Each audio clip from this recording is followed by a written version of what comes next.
everybody. It's country ham season at the Taylor Ranch. We're about ready to show you how to prep one of these hams and get it ready for cooking. So stand by and watch how it's done. First off, you got to get it out of its little stockinette. And it takes a little cutting. Hold still, baby. I got the dullest pair of scissors in the house.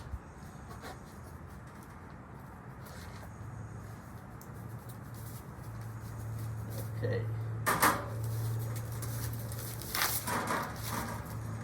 that off. Let's unwrap this baby and see what we got. Oh, it smells good. Now look at this baby. Most people, especially them Yankee folks, they look at this and what they see is nothing but an old moldy, bad ham. Well, there ain't nothing bad about it. So we're going to do the next little prepping. I got to have my specialty chef's knife to get out here. And I'm going to cut this shank end off right here. And this end down here, it's like a big scab, and I'm going to cut it open. And I'm going to have a fresh meat on both ends, and the even heat will help this ham cook perfectly. Till then. Hey guys, I got my specialty chef's knife. It's always good to have one of these around the house.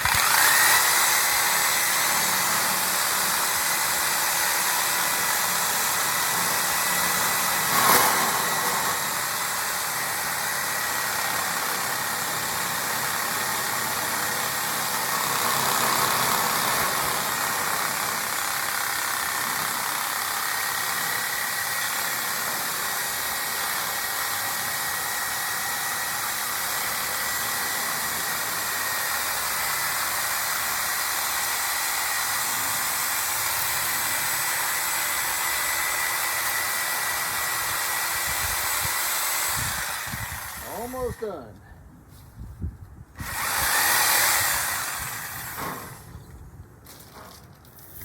You don't want it to cook, smell up the house, and start putting heat to it.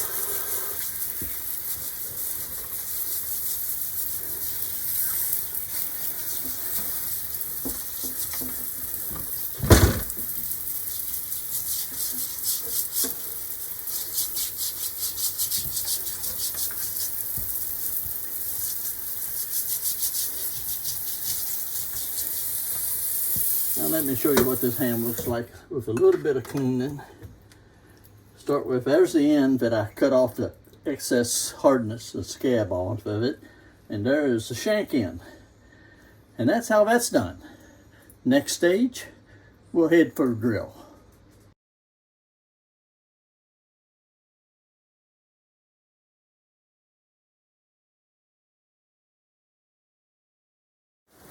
Well, let me introduce you to the next stage.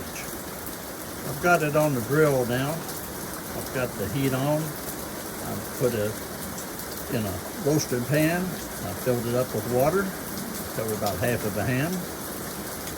And I've added 1 to 2 cups of vinegar to the water, which will dissipate any of the surface mold that still may be lingering and out of sight. And it kind of neutralizes it and keeps it from permeating the rest of the meat during the cooking process.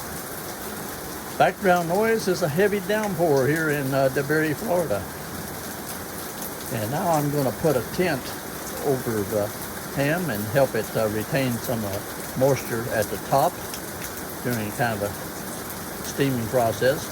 But I'll bring this water to a boil, and then I will back it off a little bit and cook it for about 3 to 3.5 hours at 350 degrees.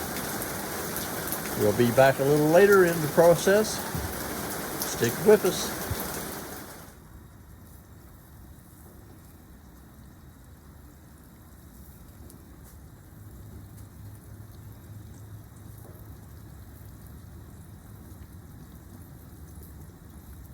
Through the magic of time-lapse photography, we have been cooking for a little over 3 hours and 45 minutes.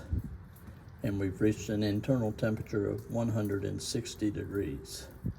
It's at this point in time, and very important part, that we turn the heat off and let the ham rest for another 2 to 3 hours. It will continue to cook, and it will slowly, but slowly, reduce in temperature enough to make it where we can handle it and do the deboning process. That in a minute. I'm getting ready to take this off now. Internal temperature's around 120 degrees, so it's pretty warm inside. And it'll make it easier to get that bone out with the least amount of effort. And I may wish I'd waited a little bit longer, but we'll see. Back in a sec. Okay, here we go. I'm gonna try to get all these bones out of this ham. There's one. And we're gonna try to save every little piece of meat that comes along with it. Remind me to dig those out for the puppy dogs later, honey. Let's see how that got here. Okay. Do a little trimming at the same time.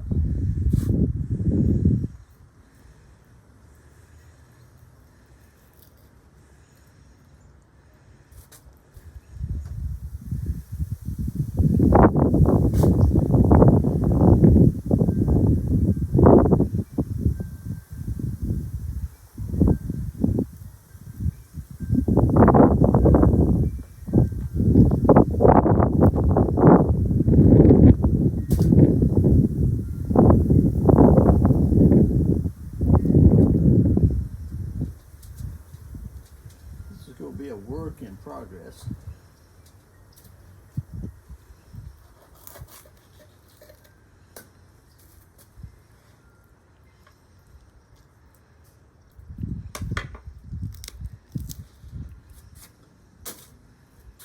Some of these times this bone part can get kind of tough. Okay, stay cut here. Okay, folks.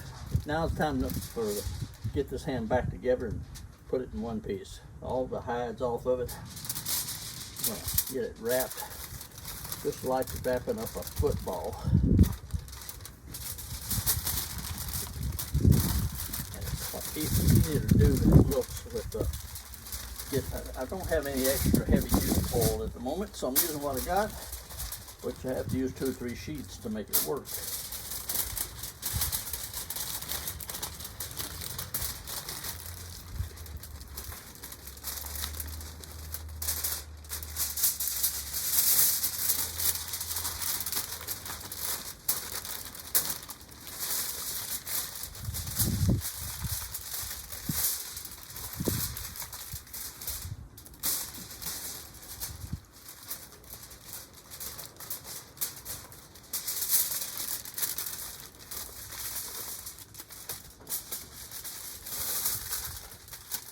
When I get in this position,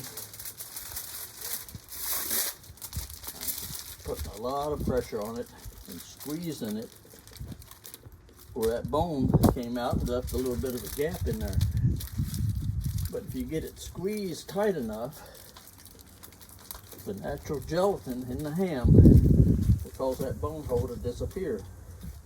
And when you start slicing off those beautiful slices, it's just like a big old whole center cut that you only see the little bone in when you're actually doing it and frying it up and it's in a raw state. But now we got it wrapped. And before I serve it, if I was going to serve it on the table for Sunday dinner type of deal with the whole family around, I would take this after it's chilled. I would take this apart. I would put a brown sugar and cornmeal glaze on it. That's my personal choice. Pat it on. It goes on dry. The natural fats will cause it to stick. Then you put it in the oven and you brown it, and the brown sugar will crystallize and glaze and give you a little toasted top on it. Adds a little sweetness to that salted ham. So that's what you call sugar cured. You help it along by adding a little more sugar. We hope you've enjoyed cooking country ham with us. We'll see you on the next round, eating it. Hello guys, I wish to thank y'all for taking the time to watch this little video on cooking a country ham. I want to thank my wife Judy, who with almost no resistance operated the camera until the rain started falling and she got a little squirrely on me. But we hope to add some comments and a little more detail as far as temperatures and recipes down in the comments area in the description. So check that out, and hopefully I'll have that up to speed with the rest of the video. 73s.